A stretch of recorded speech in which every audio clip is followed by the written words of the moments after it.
The story then comes out thus. The Reverend Mr.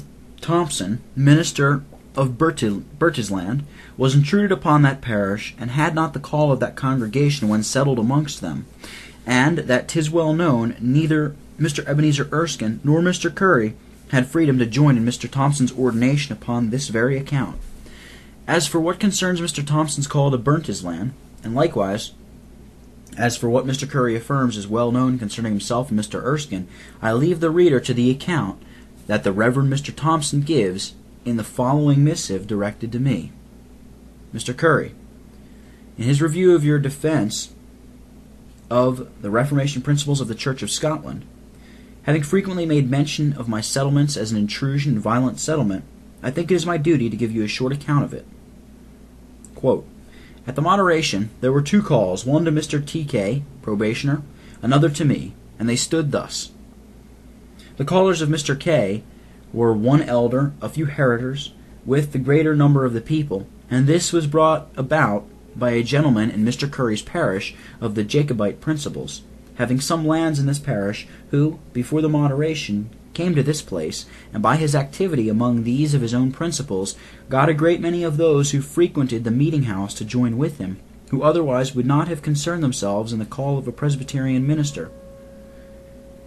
At the time when the 2 calls were upon the field, there was an Episcopal meeting-house in this place, which was frequented by many of the congregation, and these were the persons that the foresaid gentleman had influence upon. And Mr. Currie may allow me to know what they were that joined in this call. Many of them were very little to be regarded in calling of a minister, for they could not have been allowed to go to the table of the Lord, and so not to be regarded in the calling of a minister, according to what Mr. Currie has laid down as a principle.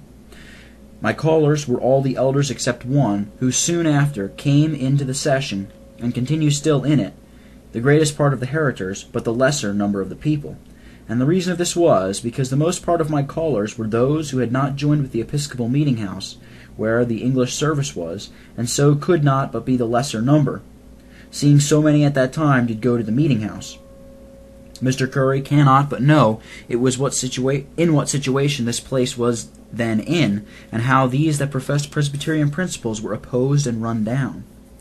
There was no presentation in the case, though this has been given out by some.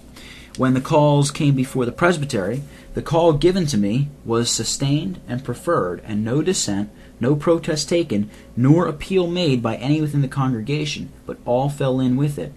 And when I was ordained, nothing but harmony, and all seemed to be satisfied.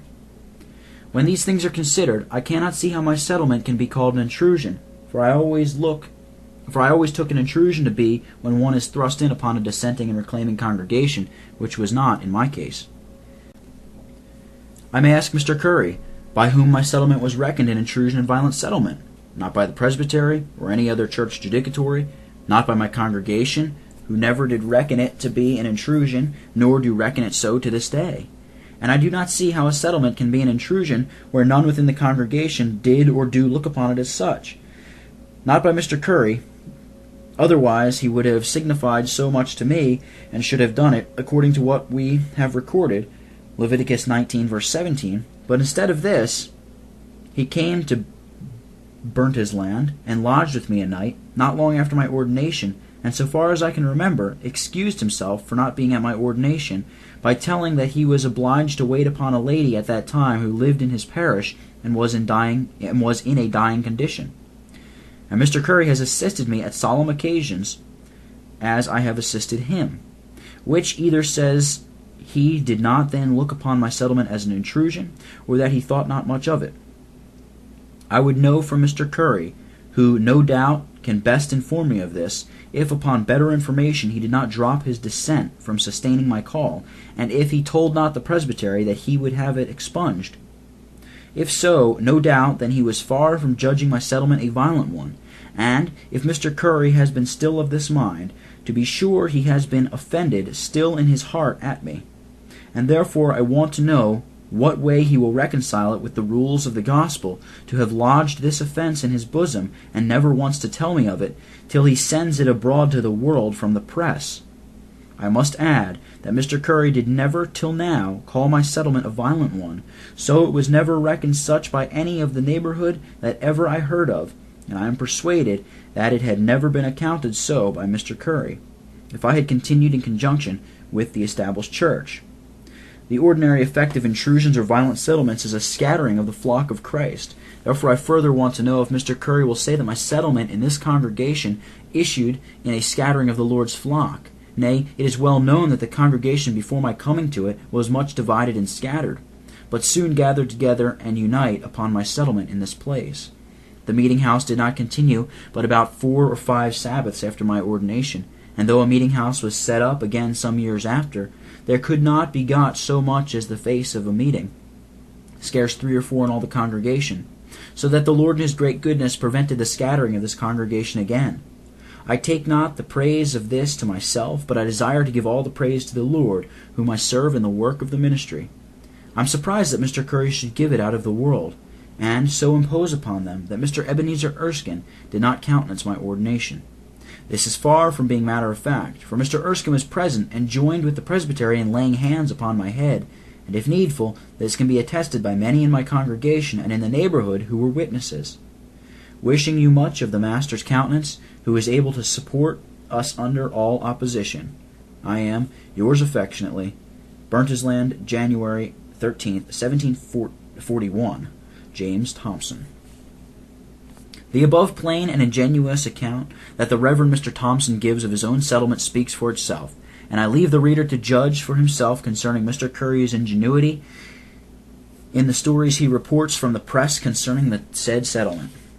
I proceed to another of our author's stories, and 'tis one that concerns myself in particular, and the occasion of it is this. Defense, page 97.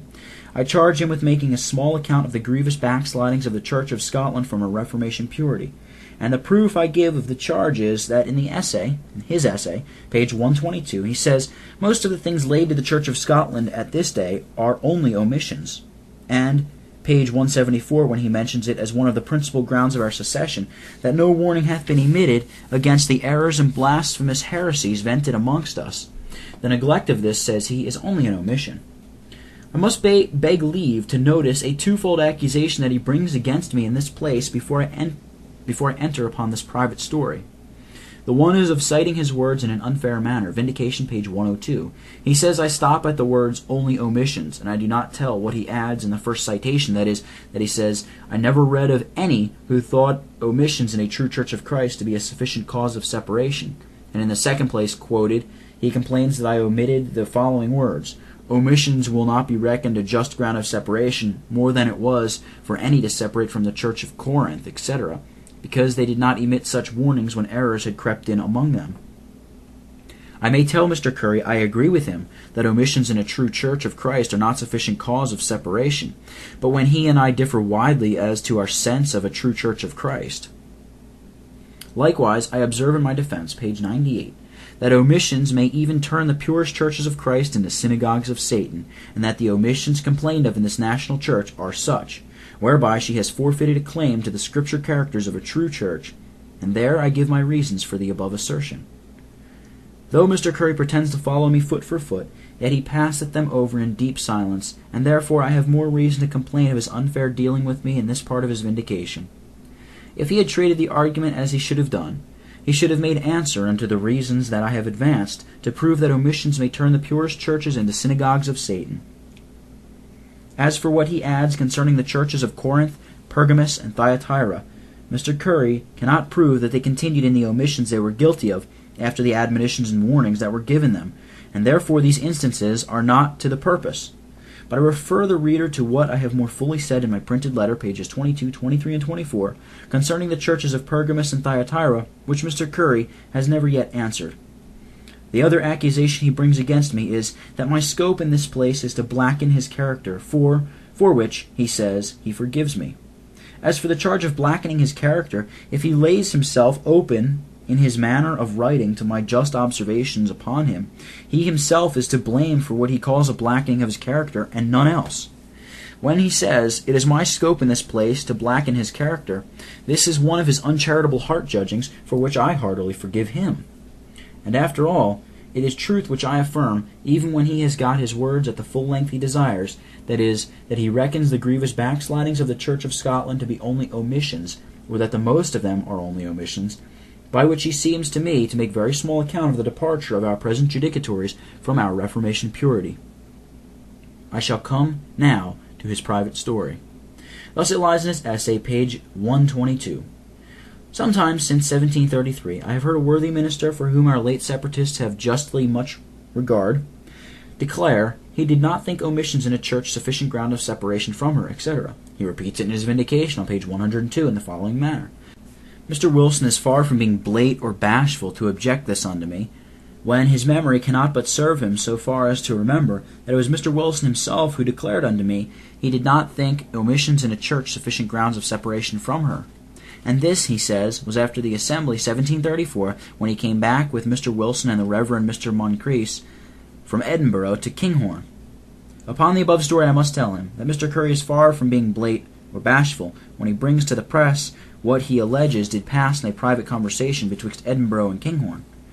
I have not found within the compass of my small reading that the most insignificant or the most trifling writer has treated his opposite in such a manner.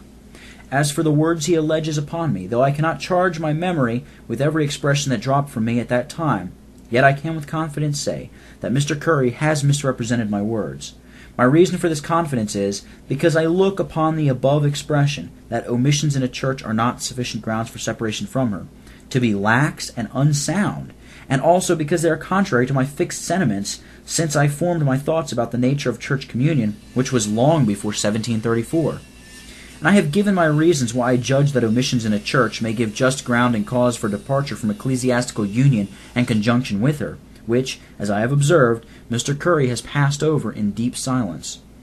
As to my thoughts after the Assembly 1734, they are contained in my printed letter, page 4, where I say, I own that after the meeting of the Assembly 1734, I was in much perplexity about our continuing in a state of secession. It occasioned many thoughts of heart unto me to understand what was the duty of the present case. But as I had no hesitation about my duty, when I did, together with my other 3 brethren, declare a secession from the judicatories of this church in our protestation before the Commission, November 1733, so when I have observed the conduct of the said judicatories since the year 1734, I have been gradually cleared, and more confirmed that it is our duty to continue in a state of secession. Though I do not remember that I used the above freedom with Mr. Currie, yet this is the utmost that dropped from me in any conversation at that time. The proceedings of the Assembly 1734 made me charitably hope that the judicatories would set about Reformation work, but alas, their after conduct gave me ground to fear, as I express myself in the place above quoted in my letter, that the words of the prophet might justly be applied unto them, Jeremiah 8, verses 4 and 5. Moreover, thou shalt say unto them, Thus saith the Lord, shall they fall and not rise? Shall they turn away and not return? Why then is this people of Jerusalem slidden back by a perpetual backsliding? They hold fast deceit, they refuse to return. To which I may add verse 6, I hearkened and heard, but they spake not aright. No man repented him of his wickedness, saying, What have I done? Every one turned to his course, as the horse runneth into the battle.